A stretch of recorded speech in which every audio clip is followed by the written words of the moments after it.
Hello, ghouls and ghoulies. Welcome to Scary and Bizarre Short Stories. I'm your host, Larry Lee Roten. This is a scary tale. I love antiquing and have often wondered if items purchased while innocently shopping could actually be haunted or possessed. Makes one wonder. What do you believe? This story is called The Hitchhiker. It has long been said that a coward tastes death many times, but the brave only taste death once. Should we ever be afraid? Does being afraid make us cowards? Marie Curie once said, "Nothing in life is to be feared. It is only to be understood." But what if there are things in the darkest corners of our lives that can't be illuminated or possibly be understood? Things that are beyond our grasp of reality and only exist in the supernatural realm, where nightmares roam. After listening to this story, you decide. Should this horrid tale be feared? Can one fathom the thought of something this evil coming for you? I will tell you, it can't be understood, but the decision is yours to make. This story occurred last year in a sleepy little town near the Blue Ridge Mountains. John was a bachelor, living and working in the small town of Elkin, North Carolina.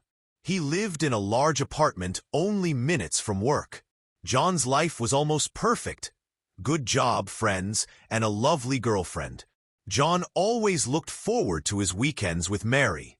Despite the distance, their relationship thrived. Both looked forward to seeing each other after a long week of work. Some weekends, he would visit Mary in Fall Branch, Tennessee. On other weekends, Mary would drive the 3-hour trek and spend the weekend in Elkin. This particular weekend should not have been any different than any other.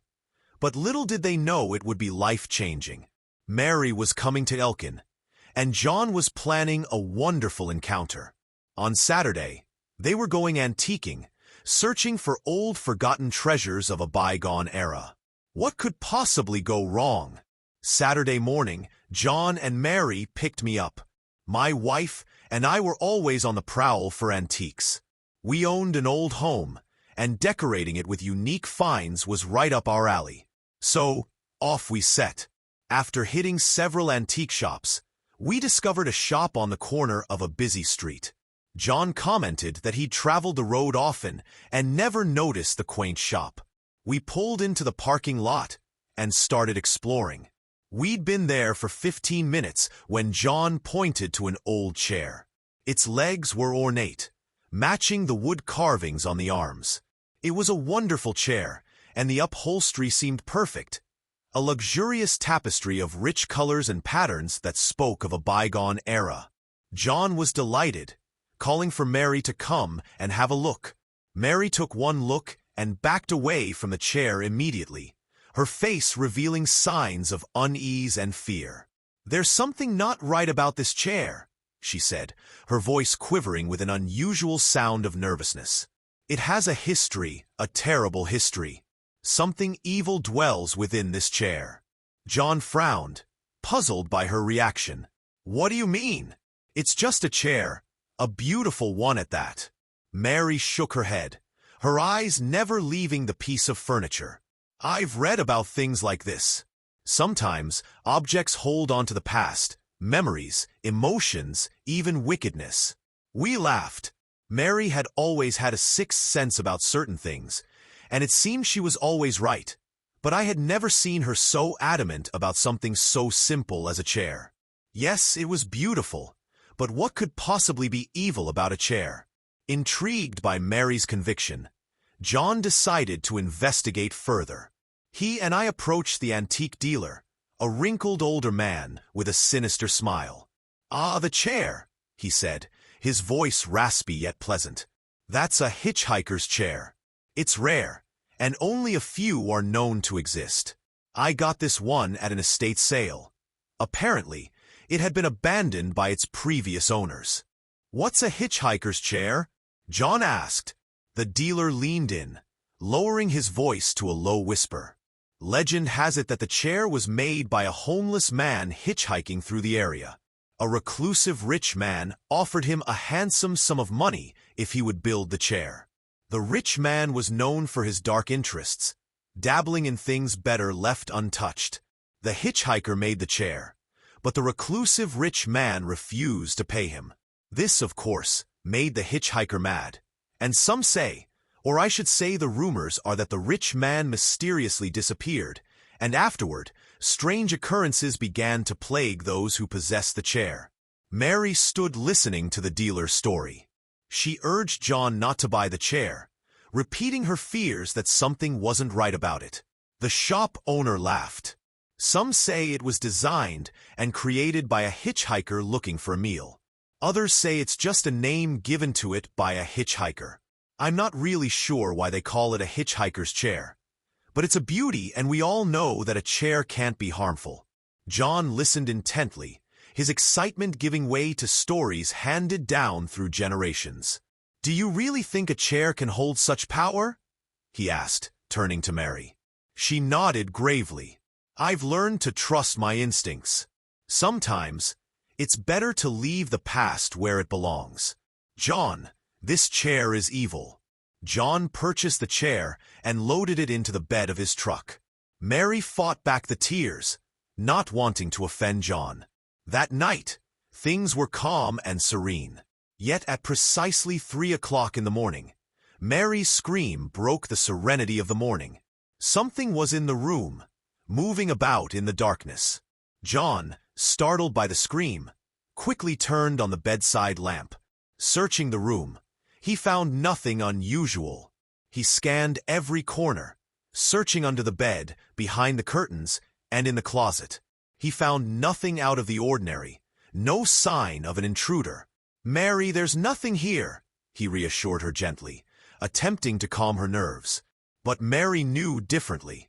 Mary cried, telling him that something wicked lived in the chair and that it had attached itself to it, hitchhiking into his home.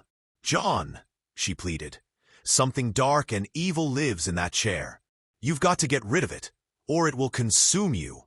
John eased her fears. He loved Mary and agreed to dispose of the chair on Monday. Mary finally calmed down, but she didn't go back to sleep. The following morning, Mary returned to Tennessee. John promised her that the chair would be gone on Monday. He called me and told me what had happened. "Are you going to get rid of the chair?" I asked. "If it will please Mary, then yes," he replied. "She's very intuitive, and that sixth sense scares me at times. She always seems right. I don't like the idea of her being upset over something like a chair. So, I'll take it back to the antique store tomorrow." The following morning, John didn't show up for work. I called and called, but he didn't answer his phone. I went over to his apartment. I had a key, as I often fed his cat when he stayed with Mary, so I knocked, and after a short time, I let myself into his apartment only to find John not there. I searched for John for the rest of that day, but to no avail. I called the local police, who told me it wasn't unusual for people to take a day off and disappear. However, I knew John would never do that. For the rest of that week, I searched for John, but there was no clue to his disappearance. I checked back with the antique shop only to find the building empty. When I questioned nearby shops, they said the building had been empty for months. There was never an antique shop there. When I returned to John's apartment, everything was intact, just as I had left it. However, there was one difference. While I was looking for the antique shop, the chair mysteriously disappeared, like the antique shop. 2 years have passed, and John has never surfaced. My best friend was gone. Somehow, I believed Mary was right. Something was attached to that chair. In the stillness of the night, whatever was hitchhiking in that chair took John. I don't know where he's at, but I don't think I'll ever see him again.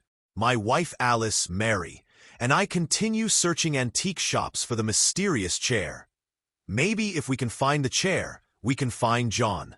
However, we all know that's not going to happen. I will warn you. It's okay to fear things, especially things we don't understand, like a curse in an old chair. Antiques have a charm all their own, offering a glimpse into the past with their intricate designs and historical meaning. However, these treasures can sometimes carry more than just memories. They might house secrets and mysteries that are better left undiscovered.